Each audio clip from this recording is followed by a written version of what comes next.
Bonjour à tous et bienvenue dans cette partie de la formation. Nous avons vu comment créer des routes dynamiques et tout fonctionne bien. Maintenant, si vous regardez ici, nous avons dit que nous voulons un identifiant et un nom. Mais que se passerait-il lorsque on nous fournit au niveau de la route, on nous fournit par exemple une chaîne de caractères ici, à la place de l'identifiant. Que se passerait-il? Allons-y voir. Imaginez que ici, au lieu de mettre un nombre, on met une chaîne de caractères. Et là, qu'est-ce qui va se passer? En gros, Symfony va toujours prendre en compte ces chaînes de caractères-là. Donc, on peut alors indiquer que vraiment ce que nous attendons, c'est bien un entier. Et ça, nous pouvons le faire directement au niveau de l'action ici. Nous allons typer les paramètres. Donc ici, si on met int ici, alors qu'est-ce qui va se passer? Si ce qu'on reçoit ici n'est pas un entier, systématiquement, il y aura une exception qui sera levée. Donc, on ne pourra pas aller plus loin. OK? Voilà. Donc, du coup, si je reviens alors ici maintenant et j'actualise avec F5, qu'est-ce qui va se passer? Et là, j'ai une erreur parce que ça me dit que l'argument doit être de type entier, mais c'est un string qui a été fourni. Et ça me dit qu'ici, la ligne sur laquelle nous avons ce problème-là. OK? Donc voilà. Donc, de cette façon, vous pouvez tout simplement préciser le type de données que vous attendez. Ici, on peut mettre string, par exemple. Voilà, tout simplement. Et là, normalement, si je reviens ici en arrière, ici, j'ai bien 36 là. Mais au lieu de mettre un string, je mets par exemple un nombre, par exemple. Je valide. Et là, voilà, tout s'est bien passé parce que le nombre que j'ai indiqué là, c'est considéré comme une chaîne de caractères. Parce que quand vous fournissez des paramètres dans la barre d'adresse, lorsque ça arrive au niveau de votre code ici, les informations sont récupérées comme des chaînes de caractères. Et c'est justement pourquoi ici, on a considéré ce nombre-là comme une chaîne de caractères. Donc du coup, on peut aller beaucoup plus loin sur ces validations-là et écrire par exemple des expressions régulières pour dire voilà, nous voulons une chaîne de caractères, mais avec des caractères alphabétiques par exemple. Ok? Et ça, nous pouvons le faire tout simplement en précisant ici des informations supplémentaires. Donc ici, on pourra mettre ici requirements. Voilà, au pluriel comme ça. Et là, nous allons lui donner un tableau. Voilà, un tableau de données. Donc déjà, en clé, nous allons mettre le paramètre que nous voulons sur le paramètre sur lequel nous voulons apporter plus de précision. Dans notre cas ici, c'est plutôt le name. Donc, on va alors indiquer ici name.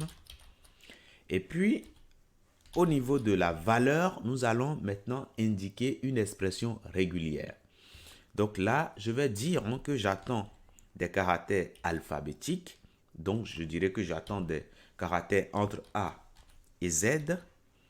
Et puis, je veux, par exemple, un nombre de caractères entre 5 et 50, par exemple.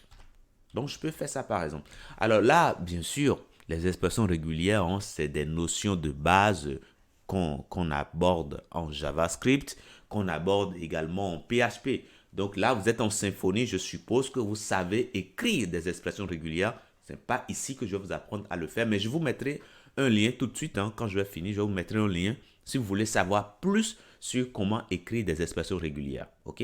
Voilà. Donc là, ce que je suis en train de mettre là, c'est de dire, je suis en train de dire, voilà, ce que j'attends pour le name, c'est des caractères entre A et Z, donc A, B, C, D jusqu'à Z, des caractères entre ça. Mais je veux au total un nombre de caractères compris entre 5 et 50. Voilà. Donc là, c'est bon. Donc si je reviens alors ici au niveau de mon affichage là et j'actualise, qu'est-ce qui va se passer? Nous avons une erreur parce que ça nous dit que ça n'arrive pas à retrouver la route, cette route-là. Parce que nous, notre route que nous avons ici est claire sur les paramètres qui sont attendus. Et au niveau du name, on attend bien voilà, une chaîne de caractères avec des caractères allant de A à Z. Alors qu'ici, ce qu'on a là ne vérifie pas les contraintes que nous avons sur cette route-là. Donc, finalement, il n'arrive pas à retrouver une route qui matche avec les données qu'on a fournies.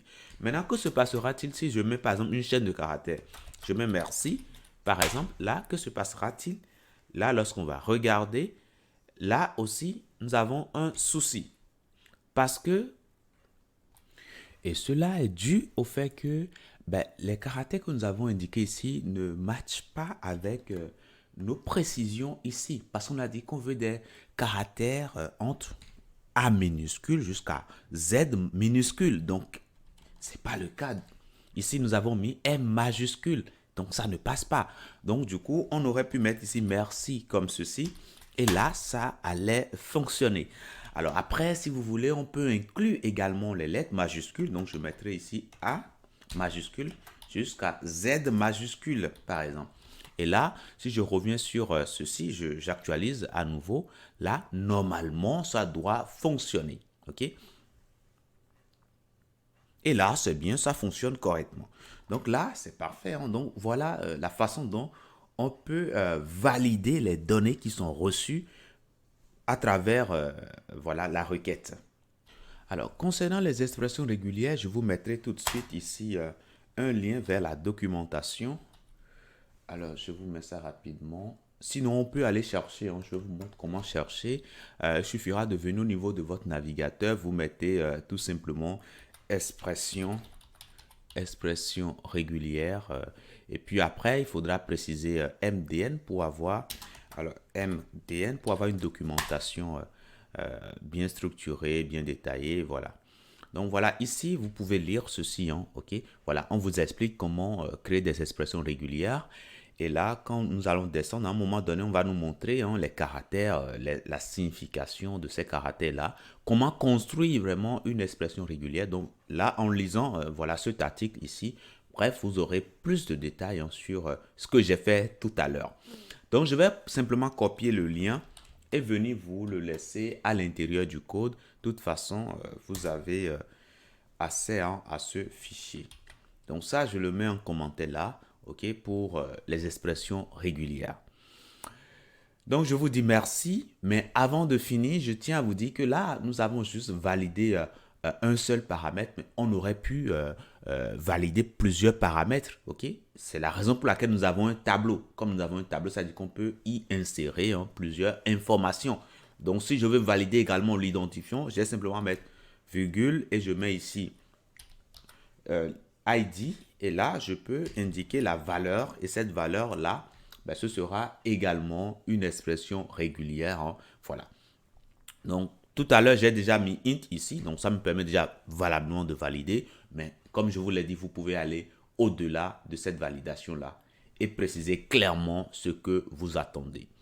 Voilà. Alors, dans quel cas on serait amené à dire que nous voulons, par exemple, ajouter une validation à cet élément-là? Alors, le fait de mettre int ici, ça veut dire que nous allons attendre des nombres entre 0 et plus infini. Mais imaginez que votre identifiant sera un nombre d'au moins 2 chiffres, par exemple. Là, dans ce cas, il faudra penser à écrire une expression régulière. OK? Et ça, nous pouvons le faire hein, tout simplement. Si je reviens là, je peux dire que j'attends des caractères entre 0 et 9 et je veux au minimum 2 caractères et je veux au maximum, je veux au maximum 6 caractères par exemple. Donc ça, je peux le faire et ce faisant, ça va apporter une validation supplémentaire sur l'entier qui sera reçu. Donc, ce qui veut dire que si je reviens alors ici, hein, je reviens là et j'actualise. F5 pour actualiser. Bon, j'ai 2 caractères, donc normalement, ça doit fonctionner. Hein, parce que j'ai dit que je veux au minimum 2 caractères. Donc là, normalement, ça doit fonctionner. Et là, tout fonctionne bien.